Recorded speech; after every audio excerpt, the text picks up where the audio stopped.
जिस मर्यादा पुरुष को कहते हैं, राम राज्य स्थापित करने वाला मर्यादा पुरुष कहते हैं, ये नहीं करते मध्यवर्ग कुटुंब के एक पति है, नहीं, वो पहले राजा है, राजा थे, राजा रहेंगे।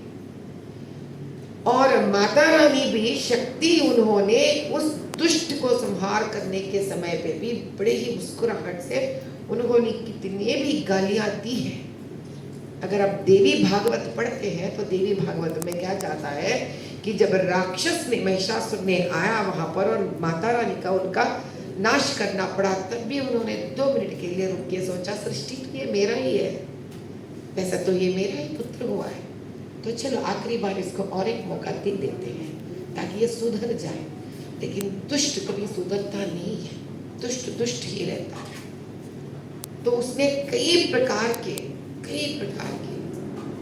बड़ी अशुद्ध भाषा कहना चाहिए, बड़ी गंदी भाषा में उनका जो वचन उन्होंने प्रयोग किया है, उस पर भी माता रानी ने मुस्कुराहट से ली है। ये बड़ी फाट था मेरे जीवन में, बड़ी सबक था ये मेरे लिए जीवन में। क्योंकि मैं जब हैदराबाद संसद को मैंने चुनी है, उस वक्त मुझे भी मालूम था मेरे सामने एक ऐसा शख्स मैं लड़ने जा रही हूँ, और मैं कोई राजनीति परिवार से नहीं। लेकिन इसके कारण 3 थे मुझे बाहर आने के लिए। कारण 1, किसी की मजाल नहीं होना चाहिए हमारे भगवान उनका नाम लेकर गलत बात करने के लिए। मैं स्त्री हूँ, और जिस दिन इस कान में मुझे पड़ा था ना रामचंद्र जी का, माँ का नाम कौशल्या का उसने लिया है, उसी दिन से मैंने ठान लिया है किसी न किसी दिन इस मौके का मैं ढूंढूंगी ताकि उसको उसका जवाब देने के लिए सबके साथ, अगले जन्म का भी, पिछले जन्म का भी। मुझे पता नहीं था उस दिन वो राजनीति में आकर मैं दूंगी, ये इसका आभास मुझे नहीं था। और दूसरी बात तब थी मुझे जब उसने बदकम्मा, जो हमारे यहाँ एक त्योहार होती है और बड़ी कड़वी इतिहास है हमारे पास, जिस प्रकार के स्त्री को ये लोग रजाकार के वक्त पर जिल्लत करे थे, बड़े एक गलत प्रकार से स्त्री का अपमान करे थे। अरे भाई, तुम इतिहास को मजाक तो नहीं बना सकते, तुम चुप दो बैठो, कम से कम कुछ कर नहीं सकते तो फायदा तो तुमने वैसे उठा लिया है पार्टी को आगे लेके जाकर।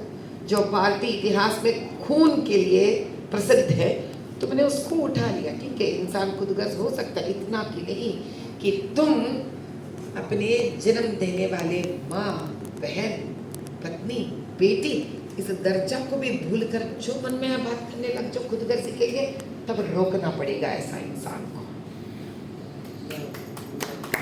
तीसरी बात शायद इससे भी बड़ा है, जब खुद के कौम के औरत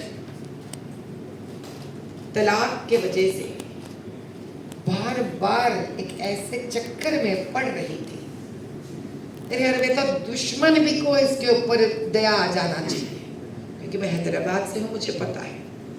और जब प्रधानमंत्री मोदी जी ने ट्रिपल तलाक निकाल के उखाड़ के फेंक दिए हैं, अगर कोई भी इंसान इसके जगह पे होता तो उठ के ताली बजाता था। तो उस दिन मुझे समझ में आ गया ये किसी का नहीं है, ये धरती पे बोझ है। क्योंकि स्त्री का कोई जात पात मजहब नहीं है, हम हर स्त्री एक ही प्रकार से अपने बच्चों को प्यार करते हैं। हम कोई भी माँ, कोई भी बच्चे को आतंकवाद बनने के लिए, देश विद्रोह बनने के लिए सिखाते नहीं है। उस वक्त आता है वो, शायद मुझे लग रहा है, जब उसको लगे कि उसका बेटे को बड़ा अन्याय हो गया है, जैसे कि दुर्योधन के माँ समझती है। नहीं तो कभी भी एक स्त्री आम जीवन में उतना दूर नहीं जाती है, खास कर एक गरीब स्त्री होती है, आपको के प्रति भी मर्यादा नहीं। अगर राजनीति सिर्फ एक व्यक्ति के लिए है, तब तो वो सबसे बड़ा डेंजरस है इस देश के लिए, क्योंकि वो खुद के लिए कितना भी हद पार कर सकता है वो व्यक्ति। श्री राम। उस दिन मैंने निर्णय कर लिया है कि आज तक जीवन में जितना जप तप पाठ जो भी मैंने अनुष्ठान किया है, इस एक व्यक्ति के लिए मैं धारा दत्त कर दूंगी, छोड़ दूंगी मैं। और सौभाग्य की बात तो ये है कि मैं ऐसे काल में जन्म ली जहाँ पर एक योगी स्वरूप प्रधानमंत्री जी भी है, मोदी जी, और चाणक्य रूप अमित जी भी है। नमः पार्वती पते हर हर महादेव।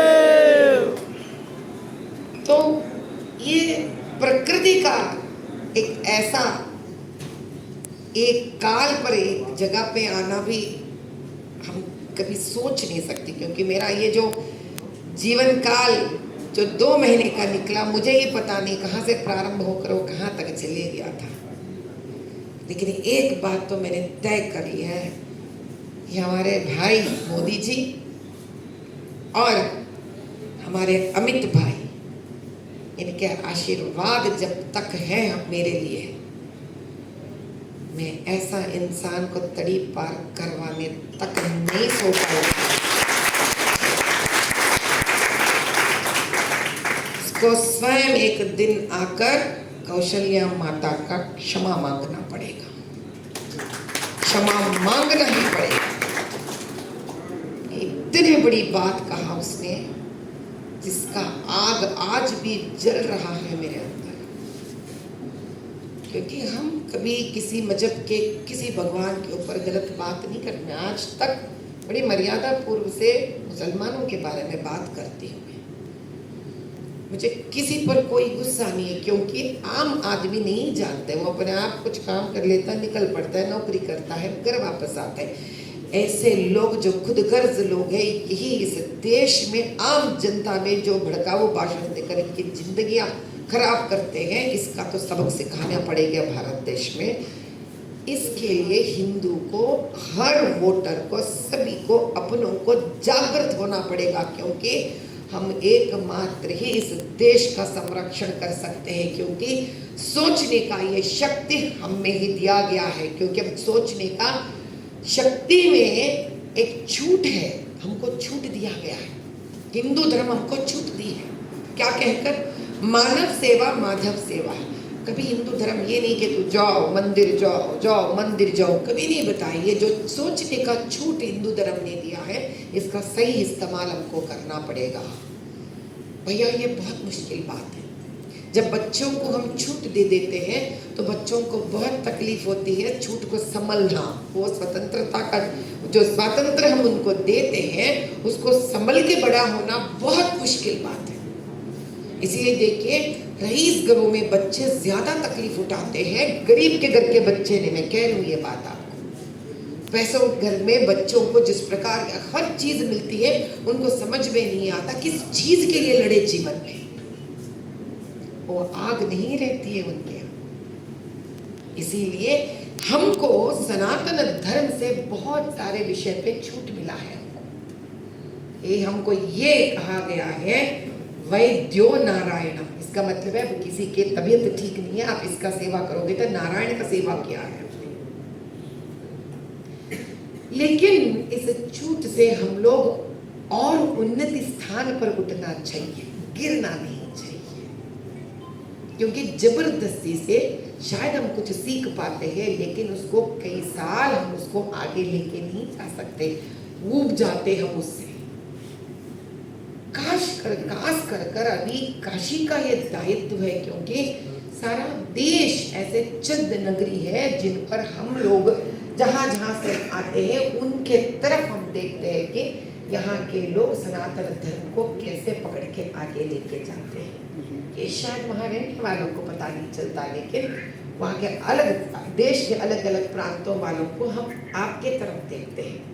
इसीलिए लोग जब काशी को आते हैं, वो 2-3 दिन एक प्रकार की शक्ति हमें महसूस करते हैं हमारे अंदर। आप तो स्वयं काशी के निवासी हो, आप शिव के प्रिय पुत्र हो, पुत्री हो आप, तो आपका दायित्व बनता है कि अगर सनातन धर्म कलयुग में आगे बढ़े तो हमसे, अपना परिवार से हमको प्रारंभ करना पड़ेगा।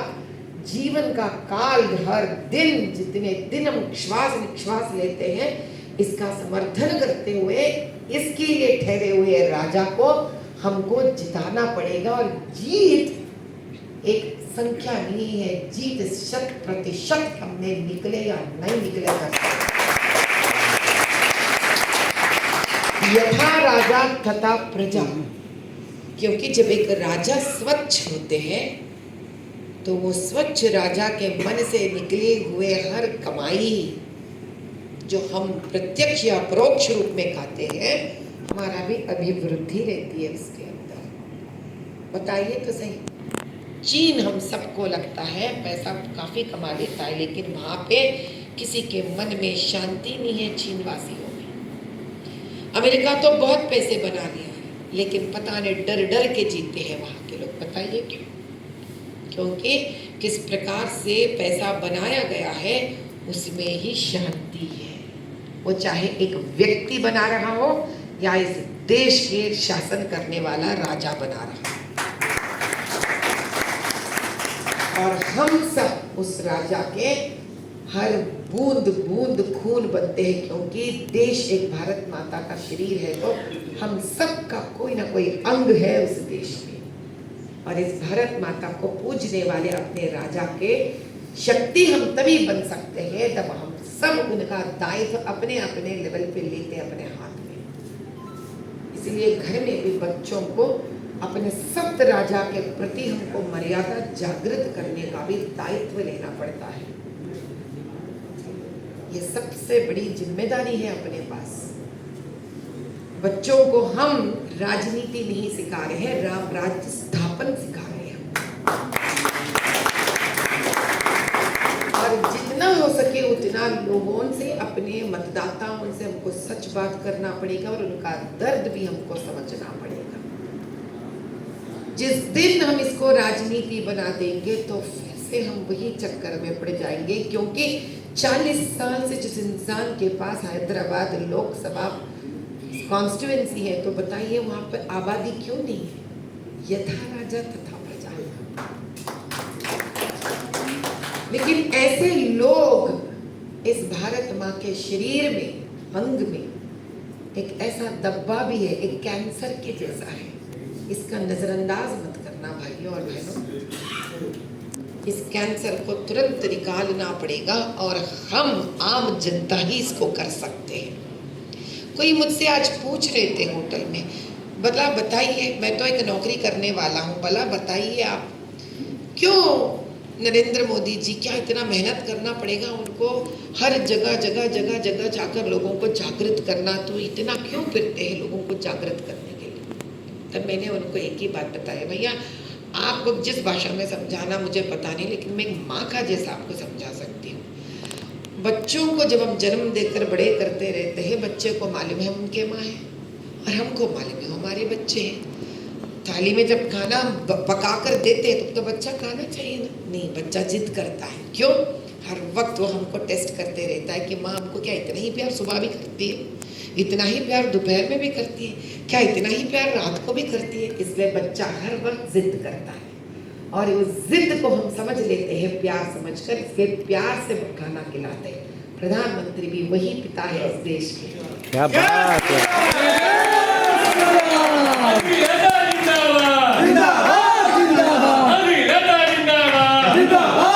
उनका और एक सवाल था, दीदी आप बताइए, हम तो 2 मिनट मैं आपसे मैं एक भाजपा का बहुत ही कर्मठ कार्यकर्ता हूँ और मोदी जी के लिए मैं, इतने लोग बैठे हुए हैं, मैं यहाँ पर मैं सभी के सामने कह सकता हूँ, मैं मोदी जी के लिए जान भी दे सकता हूँ। और आपसे और टी राजा जी से मिलने के लिए मैं चुनाव के बाद आने वाला था मैम, पर ये मेरा बड़ा भाई रवि वर्मा जी मुझे बताया कि माधवी राजा जी का प्रोग्राम चल रहा है। मैम सारा मैम छोड़ करके मैम पुष्प गुच्छ के रूप में भेंट करिए, पुष्प गुच्छ भेंट करिए पहनाने जी, ऐसे पूरा ऐसे सहेज के पुष्प गुच्छ, हाँ, गुलदस्ता के रूप में भेंट करिए, भेंट करिए, भेंट करिए। प्लीज बहुत मुझे अपने सनातन होने पर इतना गर्व है ना, इतना गर्व है।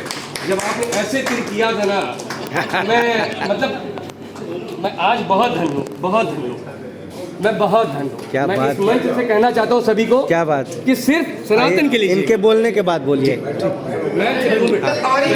और एक व्यक्ति ने मुझे ये सवाल कहा, दीदी मुझे और एक सवाल है। मैं बोली क्या बताइए। मैं तो एक नौकरी करने वाला हूँ, एक उद्योग हूँ, सुबह जाऊँगा नौकरी कर लूँगा, घर वापस आऊँगा, मुझे क्या फ़र्क पड़ेगा अगर ऐसे कोई दुष्ट राजनीतिज्ञ अगर इस देश में इधर उधर पड़े हैं तो मुझे क्या फ़र्क पड़ेगा।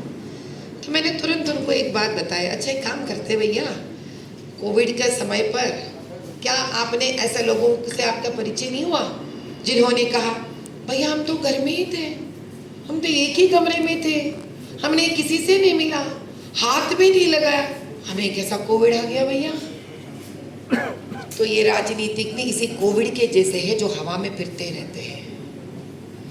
आप उनके संपर्क में आने की जरूरत नहीं, वो आपके संपर्क में आ जाएंगे वो आपके संपर्क में। कैसे?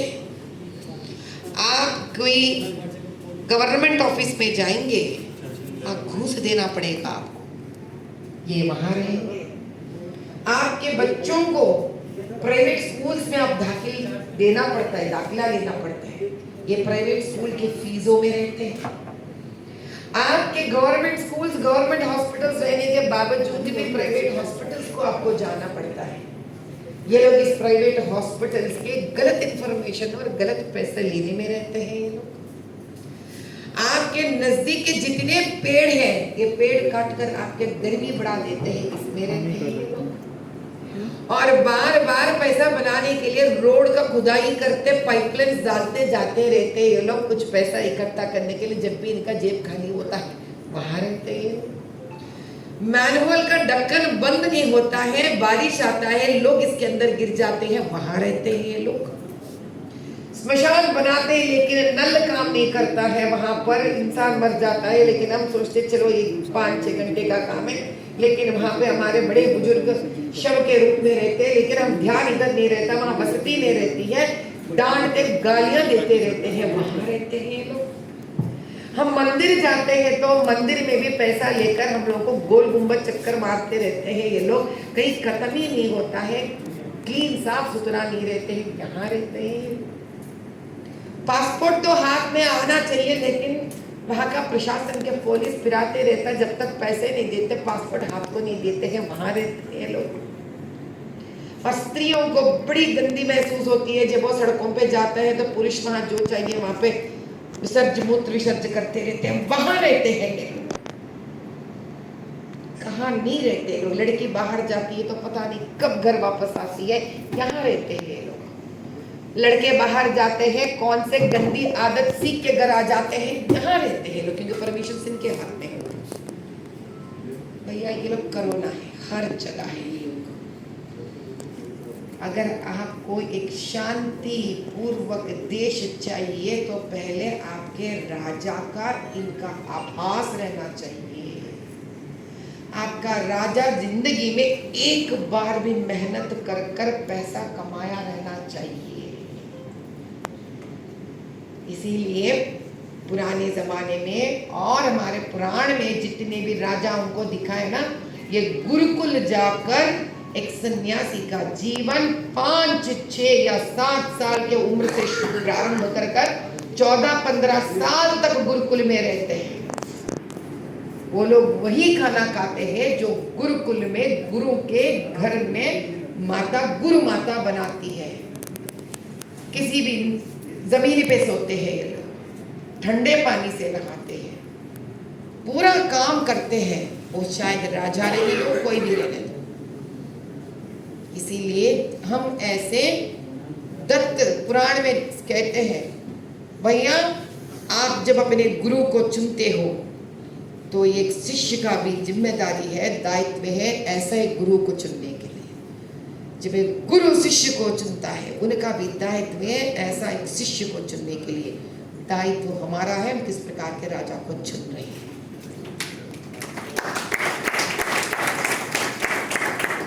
हमारे पास बहुत कम समय है, कल तक खत्म हो जाएगा, लेकिन मैंने सीखा है कि मई 13 तारीख जिस दिन मेरा मतदान का दिन था, मेरे सामने अन्याय हो रहा था मुझे, फिर भी मैंने युद्ध को बीच रास्ते में छोड़कर नहीं गई, क्योंकि वो दिलेर का काम नहीं था। रणनीति है, जब तक जिंदा है, जब तक रण चल रहा है, युद्ध करना ही योद्धा का काम है। इसीलिए